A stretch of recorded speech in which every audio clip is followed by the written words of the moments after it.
Welcome to the 3Haunted podcast, where we bring you all things horror, supernatural, folklore, mythology, and all things that go bump in the night. What's up, everybody? This is your co-host, Ashley Lunar Goddess, Gorilla Girl filmmaker and horror-loving cinephile. I'm just your average podcast-producing badass. I'm DJ Seura, an aspiring paranormal musician who plays live for the dead because the living just doesn't want to hear me.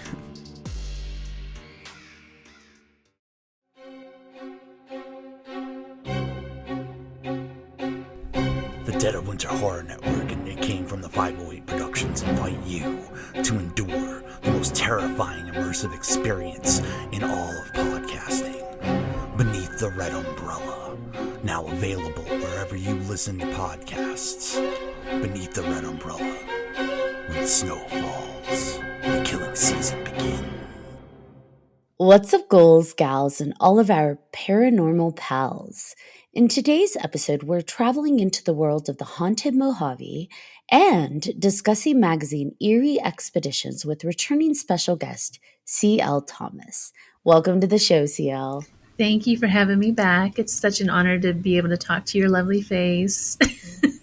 Every time we have you on, granted, I think it's only been twice, but still, it's always such a lovely conversation that when I see you again, I'm like, man, CL, it's been too long. I feel like we just need coffee chats in between the recordings. We do, absolutely. We also need to go meet someplace. Like, we need to go back to Jackson and redo a few things. I'm in. And, you know, I've always wanted to travel and see the Mojave and just explore that. So the fact you're on here and you said, let's talk about that. I'm like, yes, please tell me everything. So if you ever want to go back there and adventure, I will join you there as well. I would love for you to come visit.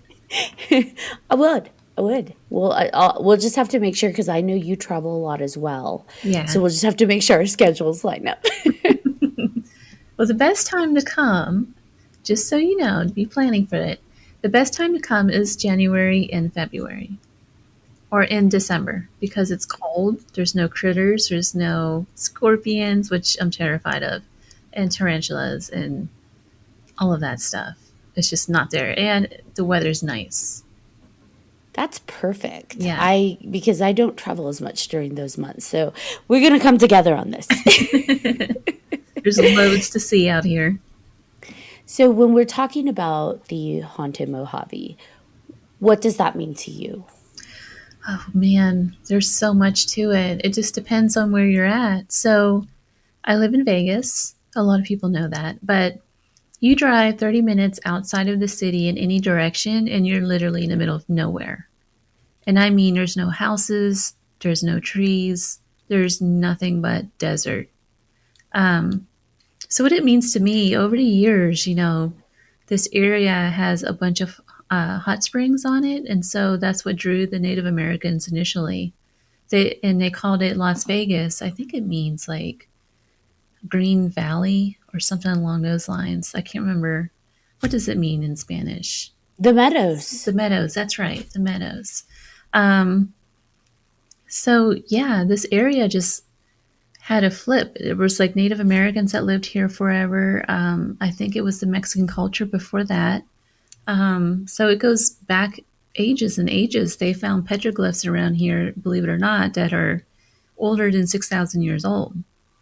So, and humanity is only supposed to be 6,000 years old, right? Or something like that. So, yeah, it's pretty amazing out here. Which part of the Mojave draws you the most? Or is it just depends on the time of the year and like what you're connecting to? It kind of, I don't know. I guess all of it. So Las Vegas kind of sits on the old Spanish Trail. I think that area draws me the most. So you can get on it right outside of Las Vegas, and it'll wrap around. It goes around Spring Mountain, and you continue, and it goes down through Pahrump, and then it'll go through around, and it'll go up into Tacoma, which is California. But that whole trail, I've actually hiked it. It's pretty amazing because there are little water spots that go way back from when people were traveling, and there's just so many stories along that. And you have this weird mix between the ancient world and the modern world almost. Well, 100 years ago, modern, should say. So you had like weary travelers in carriages that would go across it, and you just have random stuff happen. Like, I don't know if you want me to tell the stories behind it. Yes, please. I'm all in to learn and hear and absorb. Whatever on this. I'm actually reading a book right now called Ghost and Grit, and it's about some of the places that I've been to out here, because it's just so weird. Some of the stuff is just so weird. One of the places is this old weird shrine that some guy in the 60s made, and he was a Christian, and so he made this shrine, and in the middle of it there's a statue of Jesus, and he was filtering water into a big pool from a hot spring that's there. And so it was like this big deal. Like he built like a grotto in it. There's the pool. There was like a drawbridge that went across because it was like he dug into it and it was like a cannon kind of thing. That's still there though, just out in the middle of nowhere. This guy was living in like a little shack of some sort, and he built this whole thing by himself. It's just so weird. Why would you do that out in the middle of the desert? So when you go there now, the Jesus is still there.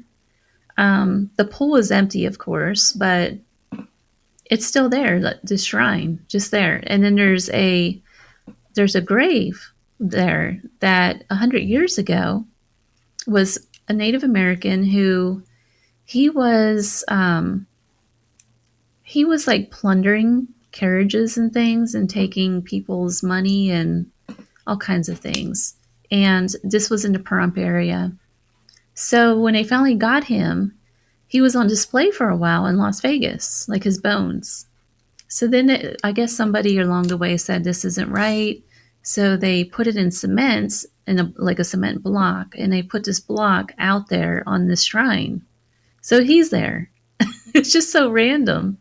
So they're almost building like this energetic like draw of things just by incidentally putting different, I don't even know what to call it. I don't want to say artifacts, it's just like it is weird. Layer of different things, and that's what you kind of get out here. Is it the type of people that are out there? Like what? I don't know. It seems like Vegas in particular draws like all walks of life, right? Right. And I don't know if that's part of it, especially, from the 60s on, if that was a thing, but. That might be a little bit of it, but I think a lot of it too, we're so close to Death Valley, and we're so close to the California side, which you have like Palm Springs and in that desert. LA is only about 2 hours from here. So, and in between is nothing but desert, and a lot of that is the Mojave. So you have a lot of that too coming in. You have a lot of musicians from the time period that went out there. You had just a lot of strange stories. You mentioned there's a lot of water sources along the Santa Fe Trail, and I imagine that's why it was the trail going through the desert. But I do wonder if all of that water along the way somehow kind of keeps the energy vibrating in a specific way, along with the, I'm trying to think of my words are not with me today. Welcome to 3Haunted Podcast, where Ashley can't talk. I can never talk, so. My brain's trying to piece together what I'm feeling, but it's this idea, and I think the best way I can refer to it is we had a guest on, Shakira from France, and she mentioned that they believe there are spirits that live in the water. And that's so interesting. Yeah, and so part of me wonders if all of these water stops and spots along the trail paired with the vibration of hardship, because this is the desert, is somehow keeping that paranormal up. Does that make any sense? It does. Okay. It does. And I tell you what, I'm just going to spill the beans. I'm not really supposed to talk about it, but I'm going to. So I did a film project with some friends here in Tacoma. Tacoma is about an hour and a half from here, and it's a strange little town right over the border between Nevada and California. It's one of those desert towns. You have desert people that live there, and you have like a bunch of hot springs. That's why people live there.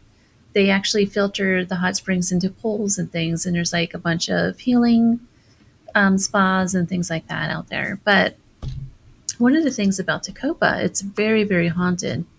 So you had the Shoshone that lived out there. They have a ton of stories about seeing sky people, and they would see like spirits. They described them as like grasshoppers and like grandmother spider and things like that.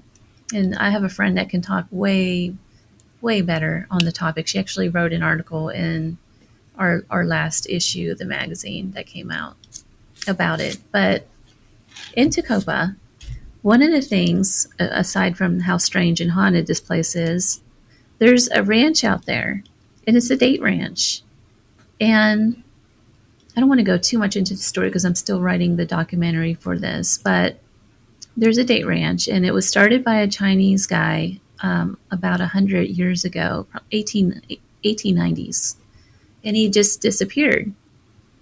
So what I think happened was the governor came in at the time. He took over the land, and the Chinese guy just disappeared after he planted all of these date trees.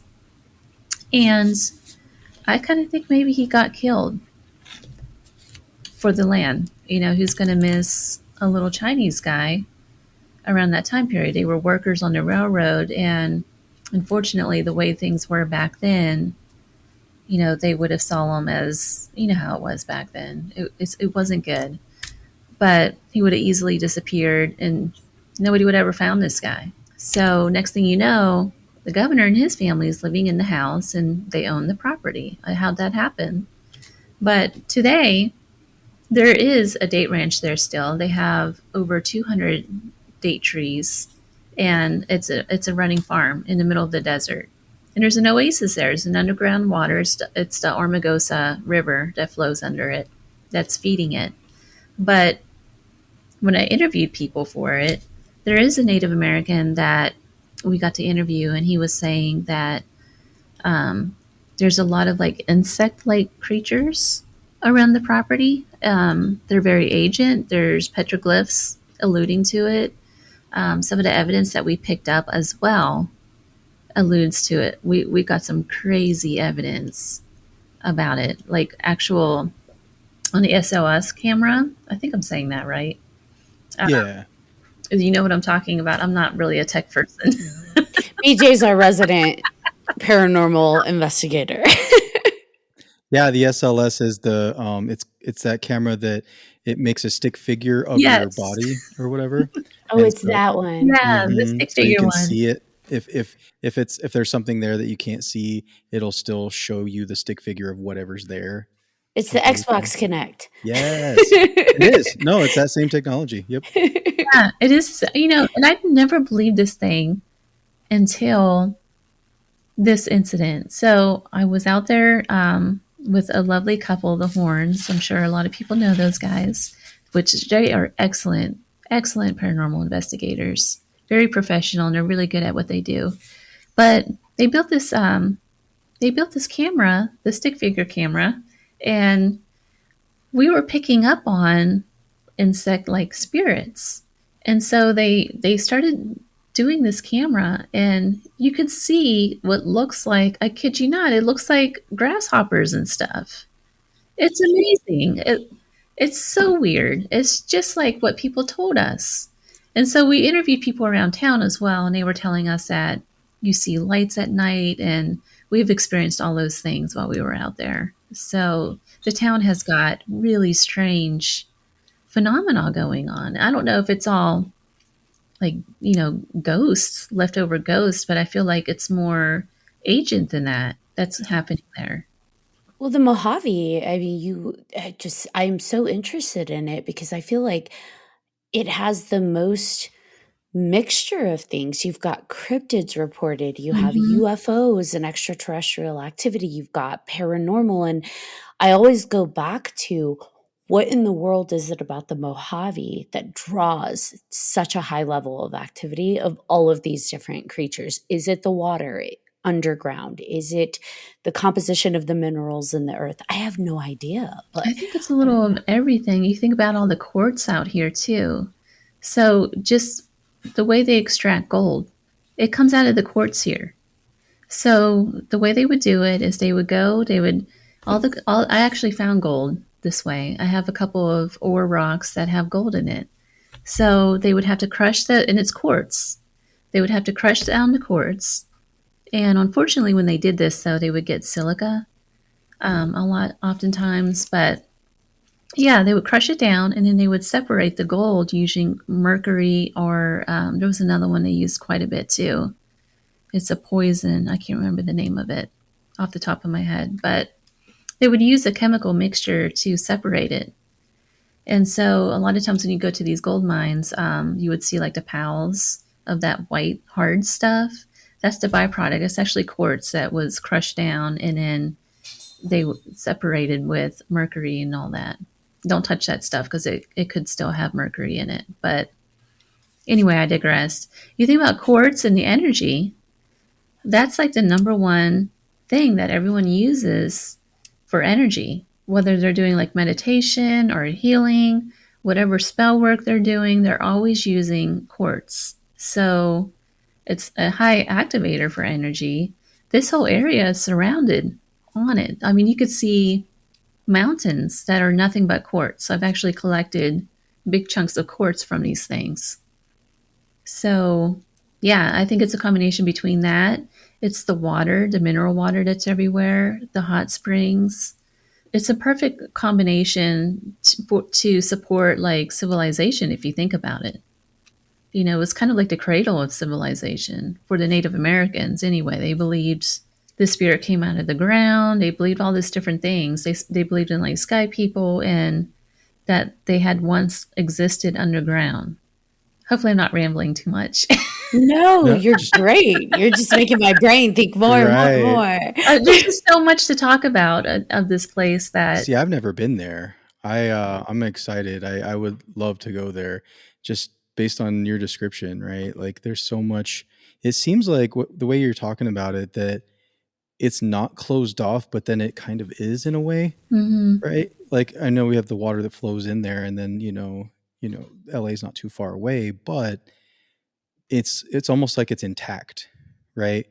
Because it's not like there's not like because I've never been there. It doesn't seem like there's just renovation and concrete jungle of stuff there, right? It seems like it's kind of, it hasn't changed much, right? The human element hasn't gone in and just wiped everything away and started over, right? Right.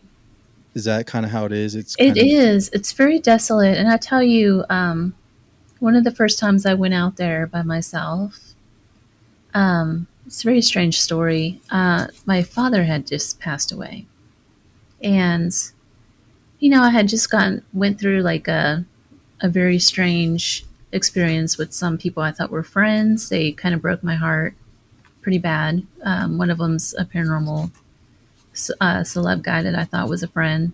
But anyway, long story short, I'm driving out in the desert and there's a lake out about, I'd say about an hour and a half out. It's out by the Great Basin. And this lake is fed by a mineral spring, and it's actually right on the other side of where Area 51 and all that kind of stuff is.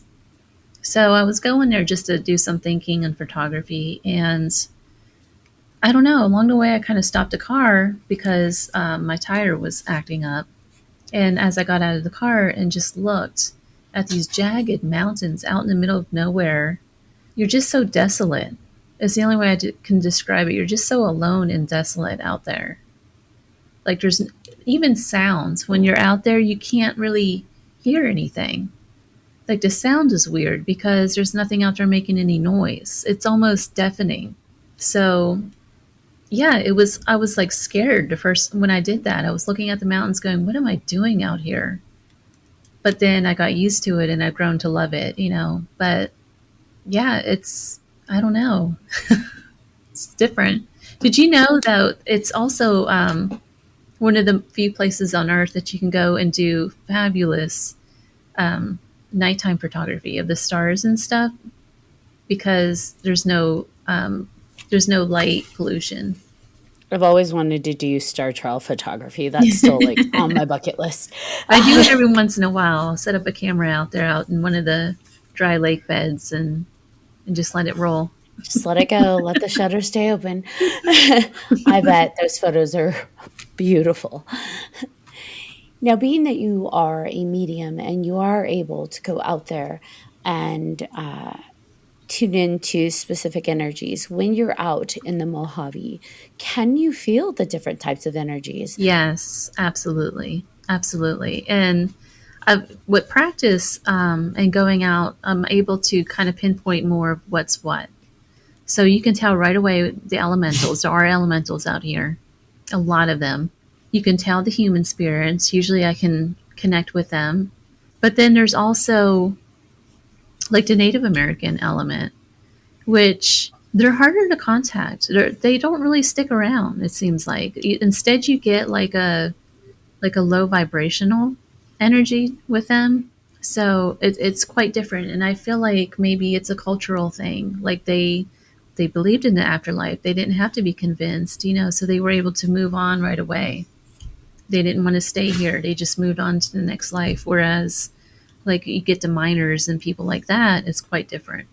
So we should definitely stay connected to our ancestors. Yes. Yes. It also, different areas have different feels to them too. Like some of the ghost towns. Rhyolite is one of the more popular ones. It's very easy to get to. And it's about an hour or so out of Vegas, and it's all paved roads to get there. It's really easy. But that one is more lighthearted. Whereas you go to where the Pontier Saloon is. I forget the name of that one. That one's a little more rough. The crowd, the ghost crowd is different. That one I got my first EVPs as an FU for the first time ever. Yeah, it's just rougher town. The ghosts are rough. They're swearing at you. Yeah, they're swearing at you and stuff. And then you have somewhere like Goldfield. Like each town just has its own energy to it. So Goldfield, it's a little darker. It's a little more mysterious. I was called a floozy there on that one. I had to look it up because I didn't really even know what that means. But they called you loose. They called me a floozy.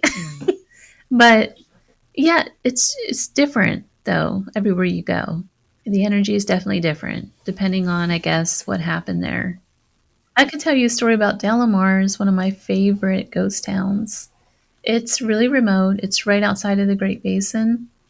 And I just stumbled on this place by accident. But this one really stands out because of all the weird oddities that happened to me at this place. And it just keeps calling me back. I dream about this place. So the first time I went out there, it was kind of like a rookie move anyway. I didn't have any water. It's like 6,000 feet. So I had elevation sickness. My car was stuck. It was like one thing after another. But on the way into this place, you have to get off the highway and you go about, I think it's 42 miles down this dirt road. And it's actually an old wagon trail road that still exists. And as I was driving through, you go through like this Joshua tree forest. So you're kind of crammed in on both sides with Joshua trees, like tall ones, big ones. And all of a sudden, this baby colt runs out in the road in front of me and starts doing laps around my car. It was a baby colt. And so I thought, what is it doing out here, right? So I get out of my car, and I had my dog with me at the time. She's going crazy. And it dawned on me, like, where's its mom? He's too young to be out here by itself, right? So I thought, well, maybe it's hurt. Maybe its mom's hurt. As soon as I get out of my car and call to it, it darts off down the road, like just disappears. And I have video of this thing running down this long dirt road. So it's gone. But then I look, and I noticed that there's like this giant Joshua tree, and then there's like there's a like a spring that's going into a trough for like livestock, which shouldn't even be out there because this is way, way out. And I'm like, that's kind of interesting. So I go closer to it, and then I notice there's dolls all around this tree. There's 5 dolls, and they're all like bound, like the arms and legs are all bound on each one, and they're packed with something organic. I don't know what that was, but there was flies and things all over them. There was like messages shoved in them, and these are porcelain dolls. They're not like cheap. These are expensive porcelain dolls. One of them had its eyes burned out.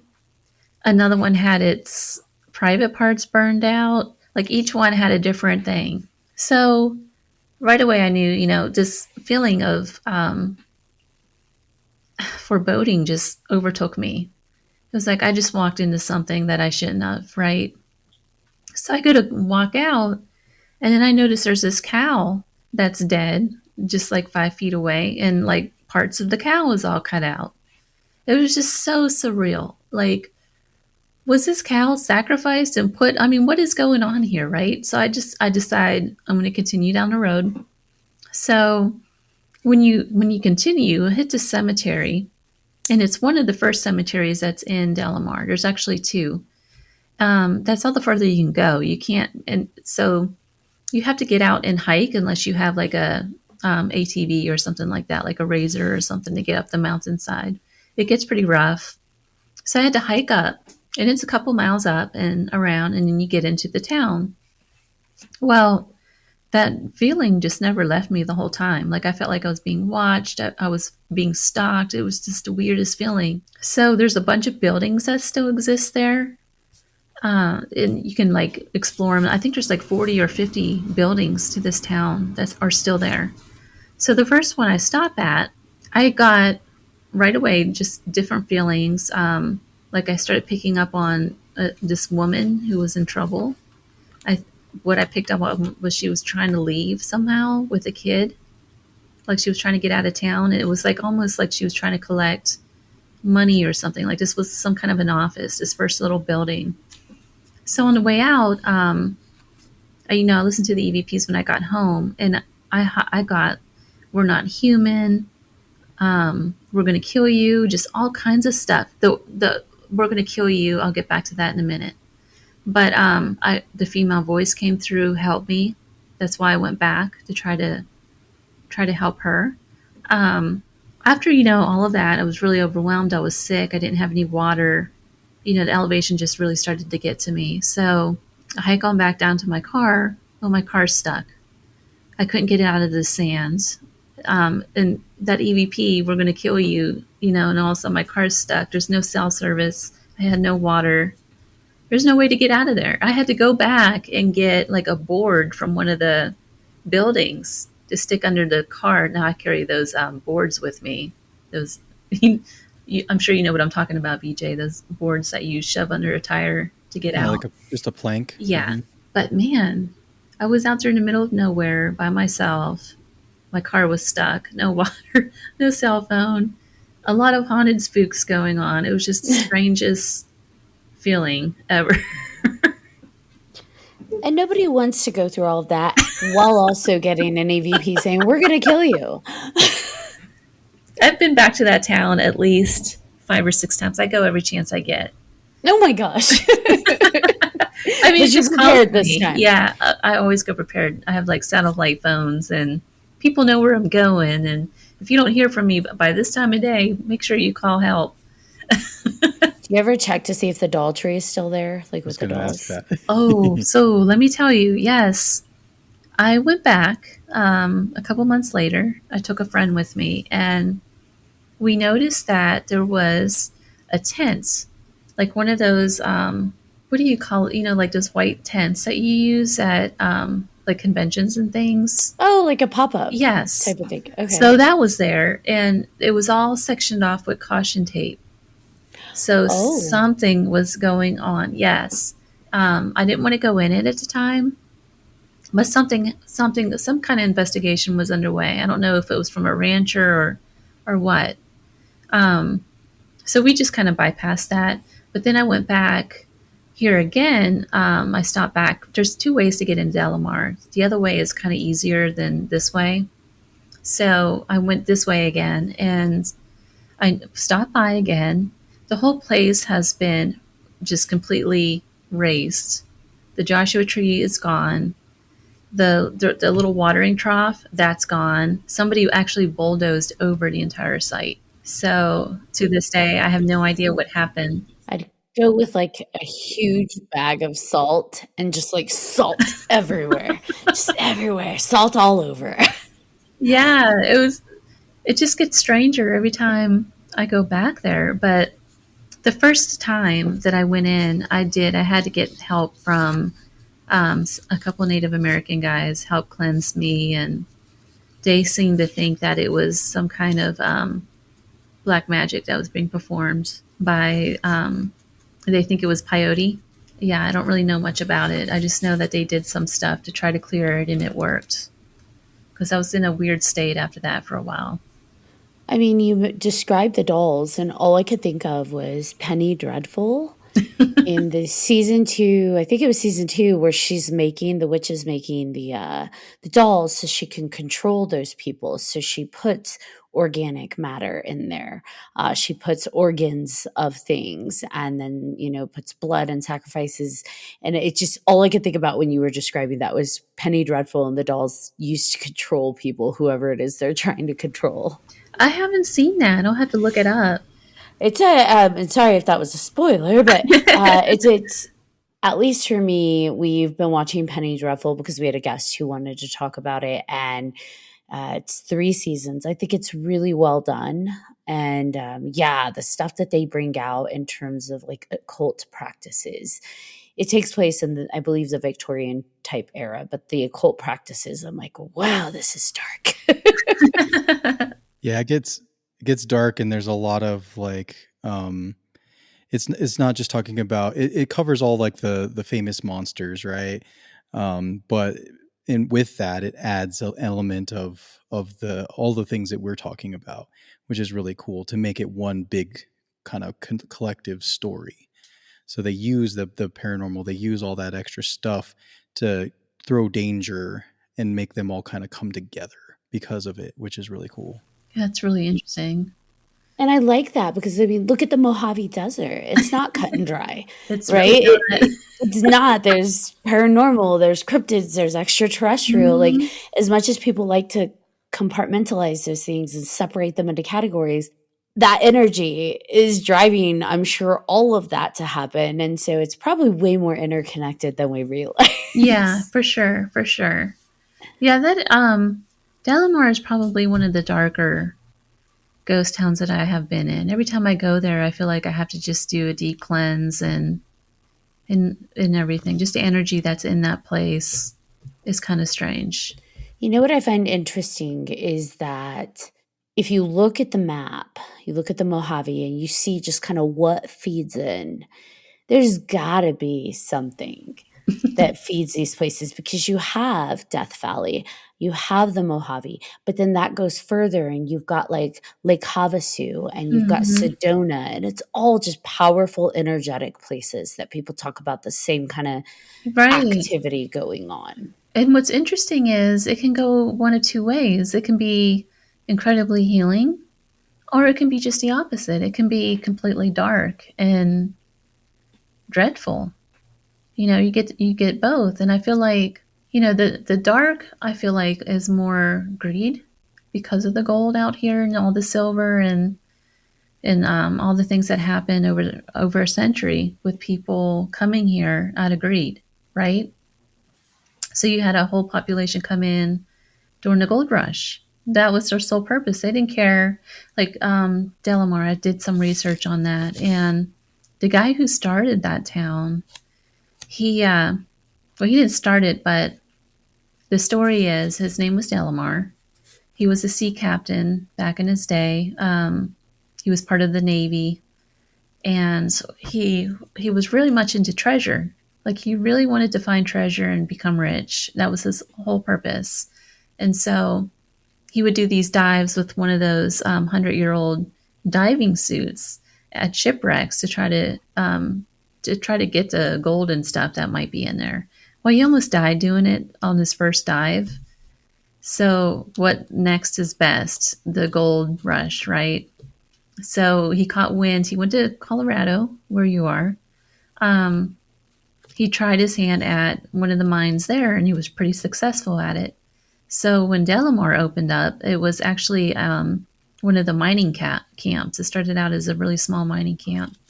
He ended up purchasing this thing, and he built, I think, 4 or 5 big mines in the area that he was operating out of Delamar. But because it had such a death rate associated with it, I think this is what makes this town so dark. They said over half of the people were dying of silica and or mercury poison.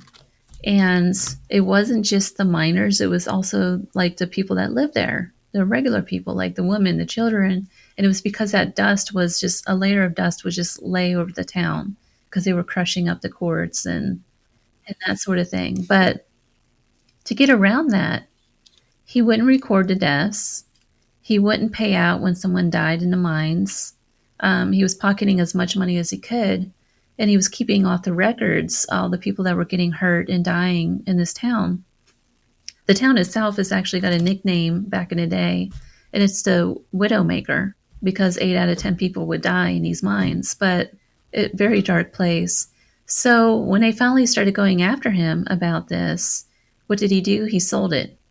He packed up, sold it, took the money, and ran.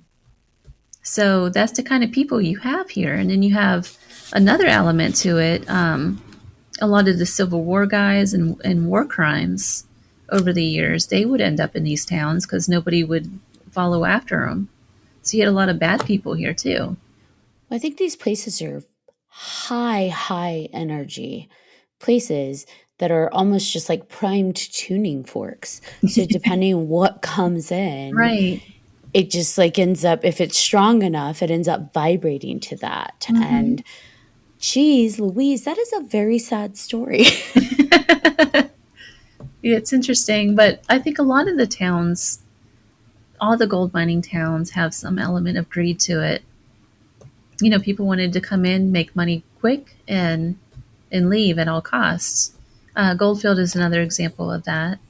But then later on in Vegas, you had the mob activity, which also adds to that. That's another get rich quick kind of deal that was going on at all costs. You know, there's a reason why they put that out here in the middle of the desert. Sin City. So is there a place, like that place is probably one of your favorites. Is there another place that, because you obviously feel all of the different energies and everything. Maybe is there one place that you just keep going to? Maybe not for the negative, but for the positive? Yeah, that would be Tacoma. Yeah. With the hot springs. It's just so healing. Every time I get sick or anything, I go there. You can rent a cabin, and I don't know, it just feels like such a cleansing experience to do that. So you and I are going to Tacoma. You know, this isn't part of the Mojave. This is more of the high desert area, but Virginia City is another one. Like that one seems to be very positive. Like I always get good feelings every time I go there. It's just different. Now, you've written about the Haunted Midwest and Eerie Expeditions. And I think I was very excited when I saw your announcement that you were going to be starting a magazine, and it's Eerie Expeditions, and I've been following it along the way. Super excited to see your first issue had Dacre Stoker in there, because we've had Dacre Stoker on multiple times. He's absolutely lovely. He's fabulous, isn't he? Yes, and you started with vampires, so you had me at vampires. But Haunted Transylvania, that's on my bucket list. I would love to go to Transylvania. You should totally go. There's actually a tour going there. Maria's got a tour going there this fall. I need to go. That's honestly, I have no idea why, but since I was very young, I've always had a pull to want to go to Romania. And so just like, well, I don't know why, but I'm going to do it at some point. And then your second issue spoke to hauntings in the Southwest. So, love that you've got the magazine going. How did that come about? It's something I've always wanted to do. My background is in a lot of journalism and photography, and I did a lot of magazine work in my past. And it's just something I wanted to do. I wanted to combine, because, I'm not a TV personality and I'm too shy for TV. So I thought this would be the next best thing, right? I wanted to create something that Anthony Bourdain did. He traveled and talked to all these different cultures, and he focused on food, though. I wanted to do the same thing, but with the spirit world and the paranormal. So that's how that came about. And I wanted to do it in magazine form. How do you determine what your content or what your focus is going to be for the issue? Because they're all different. You had Haunted Transylvania, then you have the hauntings across the Southwest, and now we're going into the Fae realm. So how does that, because it is a vast world, right? The spiritual realm. It so how do is. you kind of figure out, this is where I'm going to lie on this, I almost said episode, this issue? When you start something new like that, you just really don't have like a path. You're still trying to work out the kinks, and that's kind of where I'm at with the magazine. So moving forward, it's not going to be so rigid on a theme per magazine. Like, I'm going to kind of break it up a little bit. So this next issue, I have the Ensfield House on there of Connecticut. So it's a big feature on those guys, and the legends behind it, because I kind of want to open the door a little more.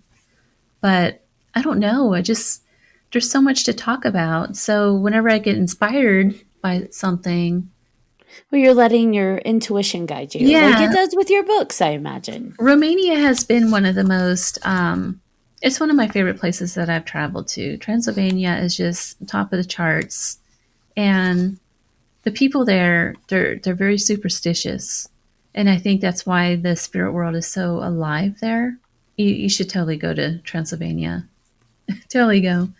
So, I just couldn't pass that one up. It had to have been done. It had to be done.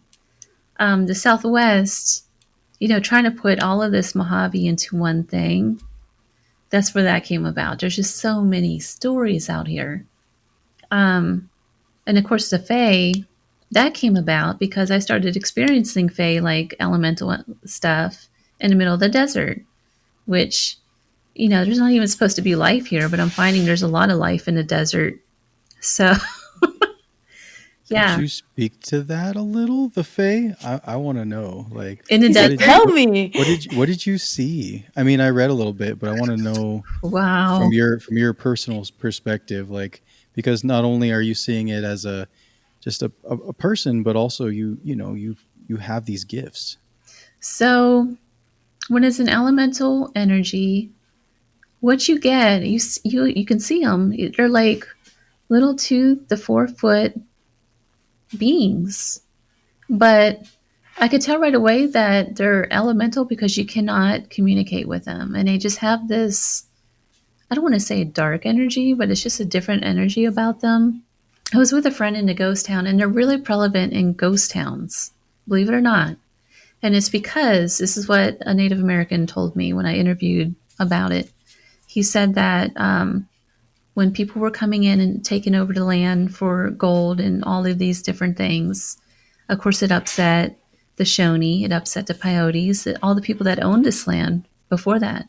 So what did they do? They called up the land spirits to protect them and to protect the land. They wanted to make it so that people couldn't use the land for what they were using it for. So almost like a curse, but not really, is the best way to describe it. So, but that energy is still there.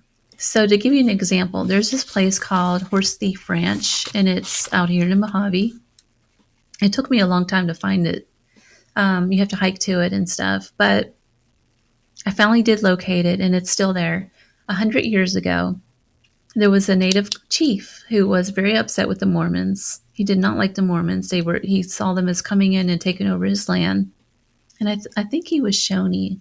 Don't hold me to it. I don't remember. But what he was doing, when you go down the Spanish Trail, it's a road now. it kind of winds up this mountain right before you get into Copa. And there's like little pockets where you can actually jump out and overtake people, right? And this is an old wagon trail, so picture an old wagon trail going up the mountainside. What this guy would do is he and a bunch of other Native Americans would hide out and then jump these carriages that were coming through, wagons. They would kill the families, take the horses and whatever else they could, and they would go running down the mountainside, and it's quite a ways. So they would go through this valley and then up into the mountains, and he had a hideout out there. And that's where, he built a ranch. There was an old spring up there, and that's where he was taking the horses and all his loot. So you picture this Native American chief up there with his buddies with a bunch of alcohol that they just stole, having a party, and they were sitting in, it's kind of like pirates almost. They're sitting in a pile of loot that they had just stolen, and they have all these horses that they had just taken from the people they killed. I mean, they would kill like the kids, everything. And so what they would do is they would take those horses, run on to the other side of California, and sell it to the people coming the other way. So they were cashing in on both sides. They would steal it and then resell it. Needless to say, this guy was like killing all these people. But when you go to his ranch, as soon as the sun goes down, you can almost see the elementals running around the property. It was almost as if he like brought all of that stuff up to protect him from being caught. And that's exactly what he was doing. That whole property it's very hard to find physically, but also spiritually. He had that place completely protected from anybody that would come in that wasn't one of his people. And that it's very dark. As soon as the sun goes down, you feel it. It's just different atmosphere. You don't want to be there at all. I read lore that high energy spaces do draw in fae, elementals, and it does sound like, based on what you're saying, that the fae are drawn to it, sometimes by people bringing them in for protection, but also I wonder if it's a natural instinct to protect those kind of spaces. Well, I know that the China Ranch area, that is the case there, that, with the grandmother spider and all of that Native American elemental energy that's there, that is protecting the springs. Yeah, because the elementals aren't there to necessarily protect the people, right? It's more about the landscape and what's there to keep it preserved. Because that's what, like the fae, right? They're usually found in places with a lot of water and nature and all of that. But, in this place, that's kind of what you can get. That's the most you can get in that area, right? Right. So there's probably a high concentration of them, because otherwise you go out too far, it's just desert, right? So well, they're in the desert too, and that's the thing, because some of the, like, Rhyolite has them. The little ghost town of Rhyolite that I was telling you before, that one doesn't have any water or springs around it, but there is elemental energy there. And they think, the theory is, the Native Americans believe that the natives back in the day, their ancestors called them to protect that land from being used in the manner that it was being used in. So, yeah, it totally makes sense. I don't really think it necessarily has to have water. I just think it depends on if they were called up or not by Native American ancestors. I don't know. It's a mystery. How does Yucca Man play into all of this? The Yucca Man? Yeah. That I have no idea. I've never heard of the Yucca Man. So apparently, when I was looking up the Mojave, he's apparently like Bigfoot, but he's adapted to the desert. So I guess a lot of the people that have lived out there call him the Yucca Man. I guess he has glowing eyes, but his exterior is less Bigfoot and more like desert adapted. And so I was just curious, like, how present that is, because you come to Colorado and everywhere you go, every gift shop, every little trinket store has Bigfoot stuff all over. So, and I feel like that's gotten more commercialized over the past like 10 years, because growing up here, like in high school, I don't feel like Bigfoot was everywhere. And now it's like everywhere you look, he's on like Colorado license plates and everywhere. So, and maybe that's because people talk about it more. I kind of think it might be more of a tourist thing. But I do wonder, how common is Yucca Man then in Nevada? That's one thing I've never heard about, and I never heard anyone ever talk about that one. So not as common. Not as common, no. So out here we get more, we get the land spirits, we have the Native American energy, and we have the alien energy. We have thunderbirds, for as far as cryptids. We have the thunderbirds, we have giants in the area, or old stories about giants. Yeah, that's what we have. Oh, Skinwalker. That's a big one. It's scary. Yeah, I mean, I've met some people that don't even say the word, Yeah. like it's the SWs they call it. I'm like, okay, whatever, Yeah, I everybody understand. out here believes in, especially around the Great Basin area. Yeah, I forget who it was, but we had a guest that said that. That's like, hey, you shouldn't even use the word because it draws them Yeah. to where you're at. And, to believe in energy and that the energy we put into our words can draw stuff in that makes sense. That, like, even saying it, what you're thinking about when you say that word is going to change your energy. So it could accidentally draw it in, which is why I won't say the Spanish lady who cries because I know that the energy I carry when I say that, I'm like, nope, not going to draw that in. Also, like whistling too, right? I've heard that in a number of places lately, like people whistling at night.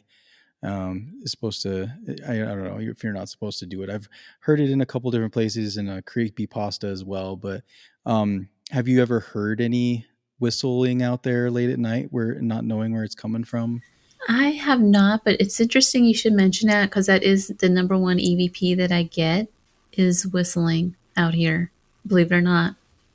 What is the whistling? We don't know. We don't know. I just assume that maybe it's a miner, doing a cat call or something. But That's weird. What kind of, like, are we talking about like a, or like what kind of whistle? it's kind of both. They're different. So you'll get like the cat call, the regular cat call, and then you just get like a plain whistle, like someone's trying Like to get that. your attention, kind of thing. Yep, I've caught those at Rhyolite. I've caught them in Tecopa, out in Armagosa, the hotel. I got it there. There's quite a few places. Have you ever tried to connect to the extraterrestrial side of the house? I have not, but I kind of want to, but I'm scared to. I want to. That's what's weird is prior to starting the podcast, no matter like what I've consumed, I mean, I grew up on X-Files, but I have always been like, that's not real. And then having experienced everything we have and had so many conversations on the podcast, somehow I've become a believer. And I'm like, it's real, guys, it's real. Maybe not in the way that has been depicted on X-Files, but there are things we can't explain. And so I am on a kick right now. I am on a mission that I do want to be open to experiencing that. Even if it's like I don't want to be abducted. Yeah. But I do want to see what people have described to us. And I don't want to try so hard that I end up inadvertently pushing it away because sometimes when we want something so badly, it kind of does the opposite effect. But I'm definitely curious about how to open myself in that manner because you guys know we're open, the three of us, not just speaking to people in general. We are open in a more empathic way to, it seems like, the spiritual world. So I get more of the human or the elemental or those kind of things and entities. But when it comes to the extraterrestrial, I feel like I'm just completely neutral. I have not seen any UFOs or anything like that. What I have seen, though, is a lot of strange lights that shouldn't be there in the desert. I've seen that quite a bit. Like you'll be out there and you'll just see like a blue light or a white light or, just weird balls of light out in the middle of nowhere. So I have experienced that. Now, I don't know if that's like a lot of people will say that that's terrestrial. I just don't know. I don't know, because they do float. But as far as like spacecrafts or, like little green men or any of that kind of stuff, I've been to Area 51. I've never seen any of that kind of stuff, but I have seen the strange lights.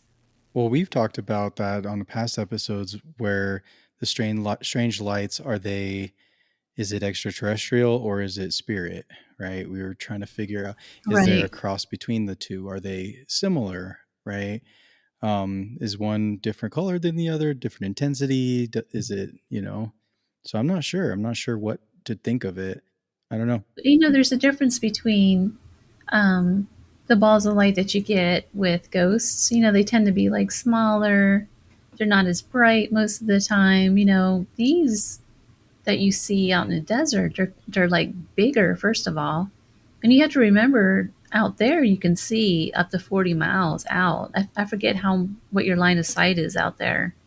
Like if you're looking straight, I think it's like 55 miles or something like that you can see from the human eye on a flat surface like that. So you got to remember, you're looking at it from like 40 miles away, and this thing is looking like a giant basketball. I mean, how big is it really Yeah. when you're close to it? Brian and I investigated it was a haunted orchard out in California, out in the desert.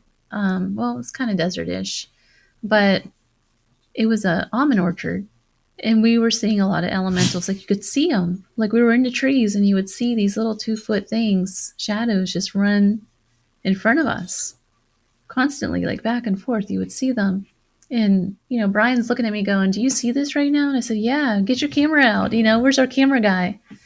So, they were trying to film it. And then right before us, we saw like this little ball of light kind of like just kind of floating down one of the aisles of the trees. It was the weirdest thing ever. I mean, what was that? It was like this little light about this big, just kind of bouncing. It's a happy little fairy. Do you think we stumble upon these things or do you think it's intentional? I think with that place might have been intentional in a way. And I tell you why. That one, we know for sure. That was one of the lands that was the Native Americans that used to occupy that area. They put a curse on that. And it was because that land was directly taken from them. And then it was bulldozed to make it flat, which was a big no-no. And then now it's a farm. So this was going on in the 30s with all of that land in that area. It was being taken off the Native Americans who were living on it. And then, it's rolling hills out there. So they were bulldozing it all to be flat so that they can grow crops. This was like a thing of the 30s. It's kind of like the Grapes of Wrath. It's right out of that book, basically, this place. I kind of wonder, even beyond that, if the draw to this land by the Native Americans is because these are high energy places and they just kind of enhance it even more and celebrate it even more. It's quite possible. I mean, that particular tract of land, though, I think it's where America grows all of its food, right? So it's very fertile. I think that, like you said, yeah, it would be a lot of energy because of that. It'd be like, again, like the cradle of civilization is right there. So it's feeding everyone, basically. Is that why you stay?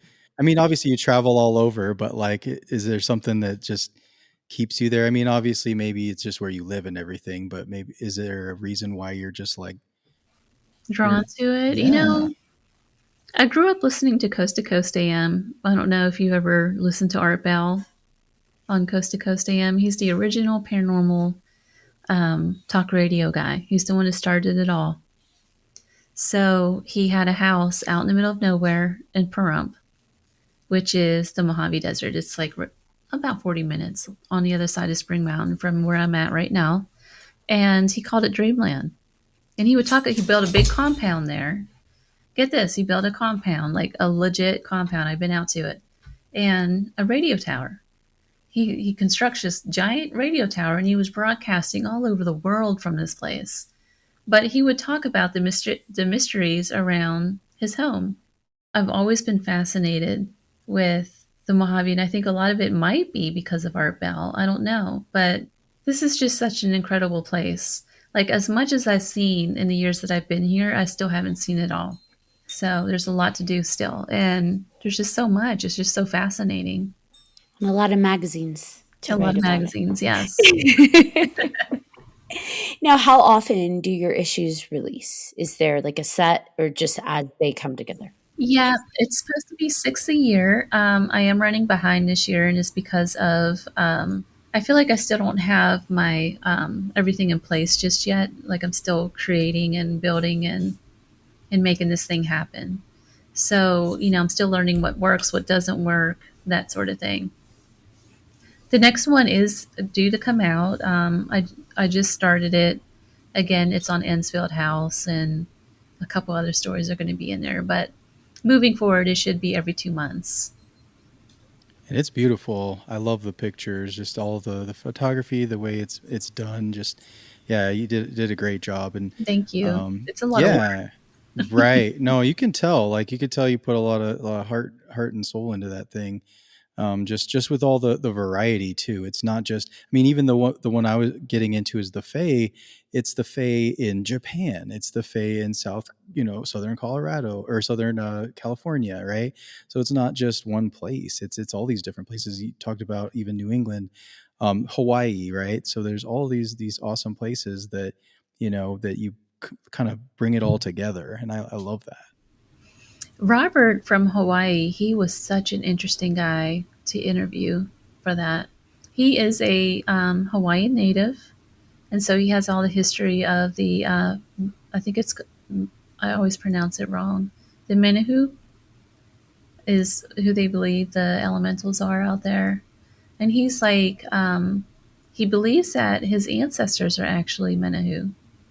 So it's really interesting to talk to him about. Just a fascinating guy. He does a lot of ghost tours and things over there now. Oh, that's great. Mm-hmm. But yeah, elementals, I used to think that it was just something that you would hear about in Ireland, right? Because that's who talks about it the most. But the first time I've ever experienced these things was in California. And it was just so mind-blowing. I was like, wait a minute, what was that? That's not human. What is that thing? It's not a demon either. What is that? So, when I started researching it and started coming across, like, they exist everywhere. They're everywhere. And it's interesting because once you identify the energy, you can pick it up more and identify, maybe start to piece together almost like a map. Right. This is a hot spot for that. And so, yeah, once you can actually clue in, that's what that translates to. You can kind of tune into it a little easier. Right. Yeah. One thing about the Mojave,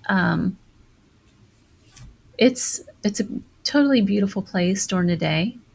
No matter where you go, you get these out of this world views in landscapes, but as soon as that sun goes down, it's a totally different ballgame. It just becomes dark. Oftentimes it gets cold. There's some times where it'll be 90 degrees during the day, but then you have like this significant temperature drop at night. This happens like around spring and fall. And it's eerie. It's so eerie. Like, you don't hear any sounds. You'll hear coyotes in the distance. Your only light source is the moon and the stars at night. There's nothing else. It's just surreal. So phenomenal. So for the magazine, people are able to get it digitally, but also in print, right? Yes. Now, where can they find the magazine, Sia? Oh, it's real easy. EerieExpeditionsMagazine.com. And if they want to find your other work, so your books and your podcast, because you have Small Town Tells, right? Yeah, well, that one's on the back burner right now. I'm sorry, you have the other one. Don't tell me. I know what it is. Okay, tell me, because I'm spacing right now. The Gateway Podcast. The Gateway, that's right. Because show. What's funny is I can visualize your graphics too. So you have your Gateway Podcast, but you also have your books. So where can they find that? That's cothomas.org. It's just my name. Amazing. This has been really awesome. I appreciate you, CL. Did you have any projects or anything else you'd like to shout out to? Not that I can talk about right now. Okay. I just want to make sure I carve space for that.